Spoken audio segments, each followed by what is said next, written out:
start by just welcoming everybody. Thank you so much to all of you for jumping on to our live Zoom today. For those of you that are watching the recording, hello to you as well.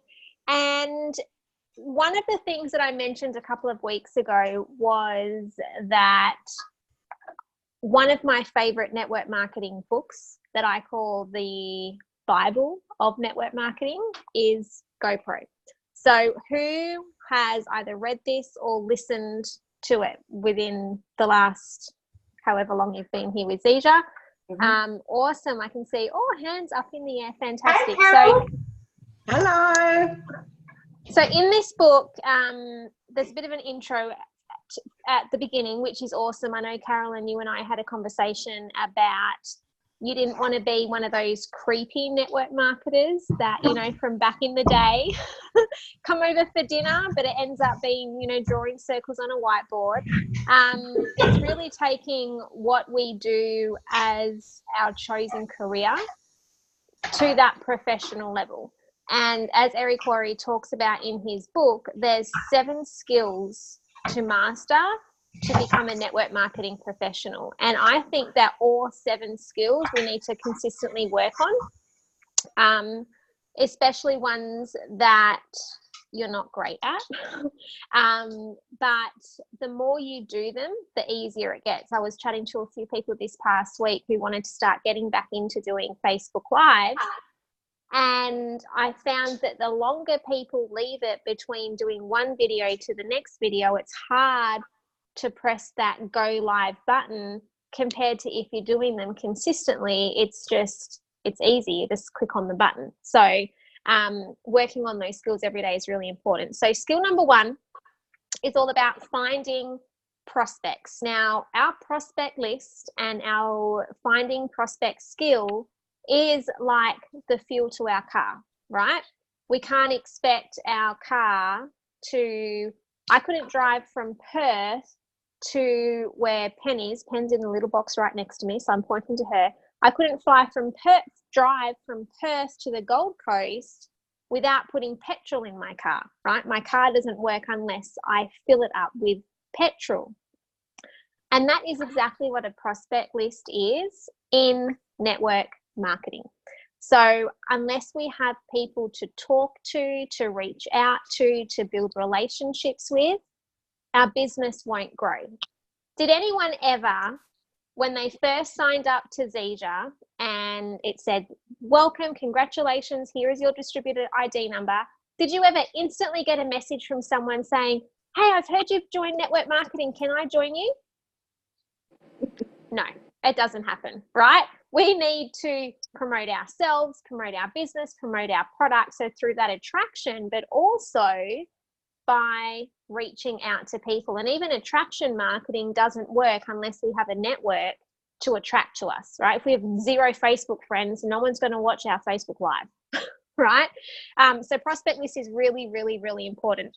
So I'm going to quickly read a couple of the things that I highlighted on here that really stood out to me. And then what I'd love to do is if anyone has something that they would like to share on this particular skill, whether it's directly from the book that they've highlighted like I have that have stuck out to them, or if it's something that you read and actually applied to your business and got a result, because we're all here to learn together, and this is one of those fundamental skills. So one of the first things I highlighted, and I sort of giggled when I highlighted it because I see people, including myself, go through these 3 different stages in regards to this skill. So there are 3 kinds of people in network marketing. Posers, we've all seen some of them, right? Amateurs and professionals. When it comes to finding prospects, the posers make a mental list of 3 or 4 people they hope will join them. And their entire future is based upon the response of those few people. So that's a poser, someone that just says, okay, well, I've joined this and I think Pen might be great. I think Lisa might be great. I think Carolyn might be great. Who's next over? I think Terry might be great. That's not me being a network marketing professional, right? That's just me thinking of 3 or 4 or 5 people and just, yeah, that'd be great.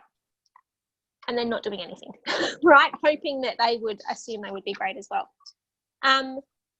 Would it surprise you to know that approximately 80% of all the people who join network marketing approach the task of building a business as posers? So that means 8 out of 10 people in your organization do that. They think of 3 or 4 people in their head and don't do anything else. 80%, it's crazy. The second group are amateurs. Instead of a small mental list, these people make a written list, which is a step in the right direction. So that's like the next level up. You write a written list, and that can either be handwritten or on your phone or on your computer. They charge out there with excitement, right? And not a lot of skill. I think I did that in the beginning. Well, I know I did that in the beginning. I Zija vomited over a lot of people. And they begin prospecting, and their list begins to diminish. As it grows smaller and smaller, their anxiety level grows higher and higher because they're not consistently adding to it. They'll write their list of maybe 20 people, go out and speak to all of them, and then they think that they don't have anyone else to talk to. Whereas professionals approach finding people to talk to as one of their core skills. It was a part of their job to find new people. They weren't interested in luck.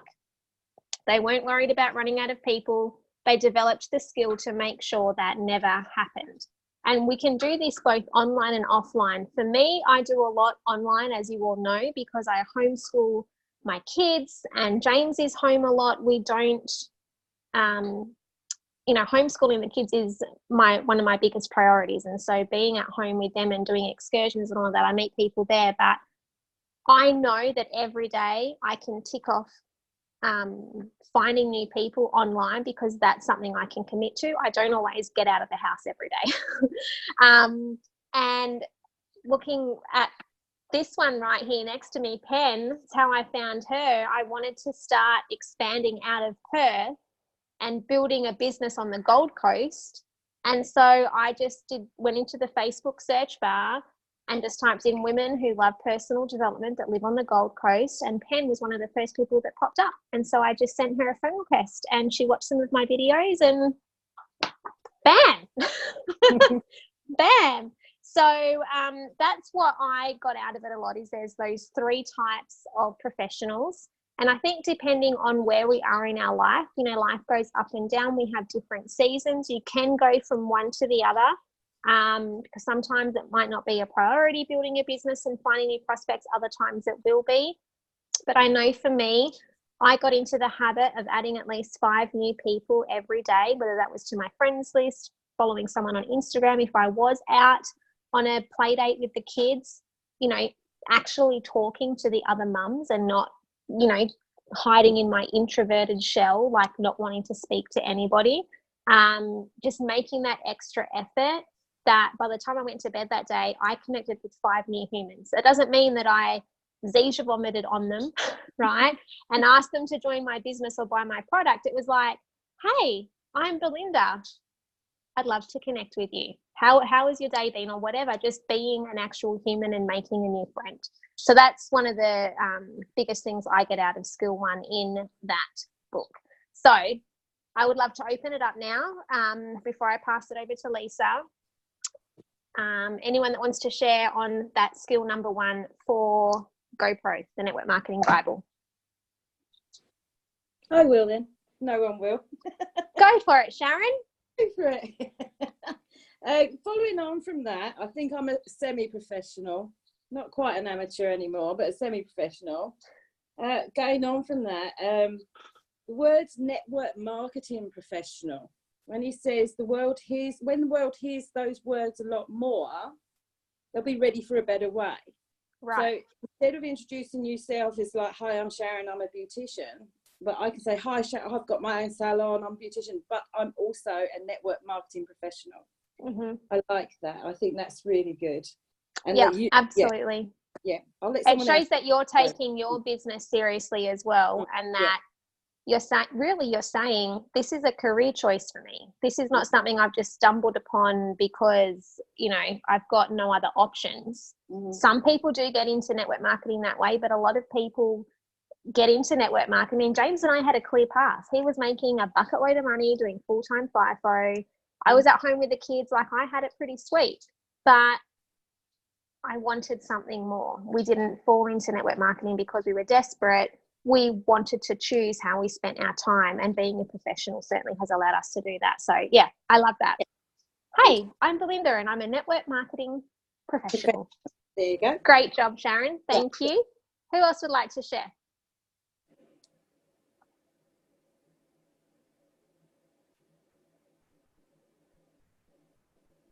I'll say something. Number one.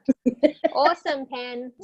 I think two things that I got from that is not just thinking about your friends, it's thinking about the friends of your friends.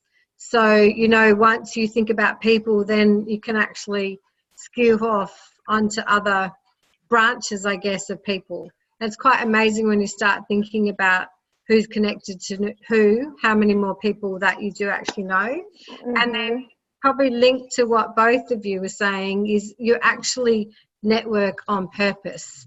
It's not a fly by the seat. Like, you know, we're kind of working with you at the moment on doing things, and you're specifically thinking of things that you're looking for. And I think that makes a difference because you're not actually just picking anybody. You can actually create your business from particular types of people.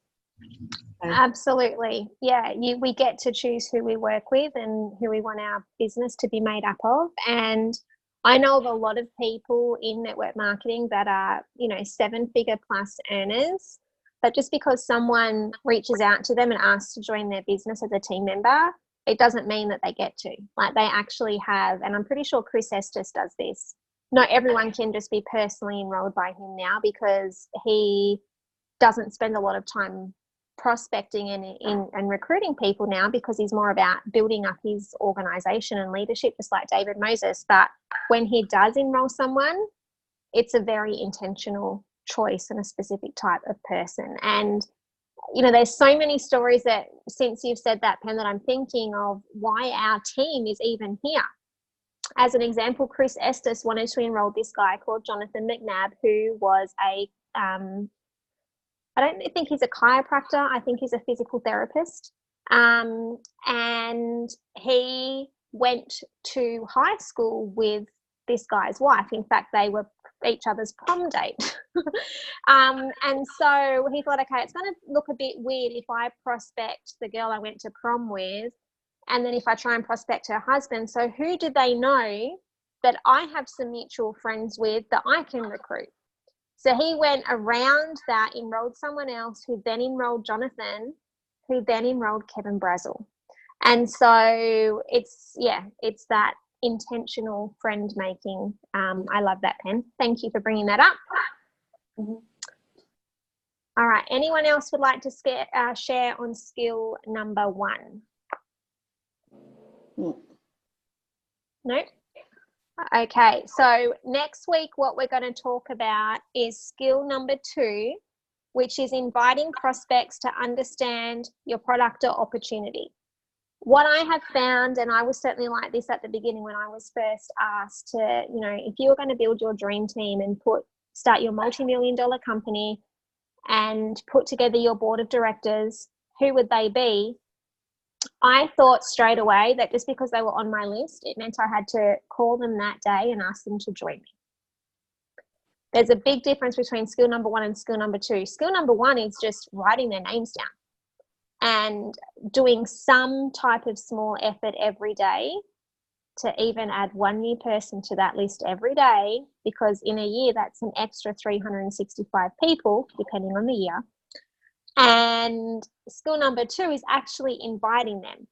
So they're 2 different skills to work on. Just because you are working with one person on skill number 1 doesn't necessarily mean that it's going to be skill number 2 straight away. It's building that friendship and relationship. I know Carolyn watched my Instagram stories for a while before she had reached out. I know Terry tried the product and had such an awesome experience with the product before she decided to take a look.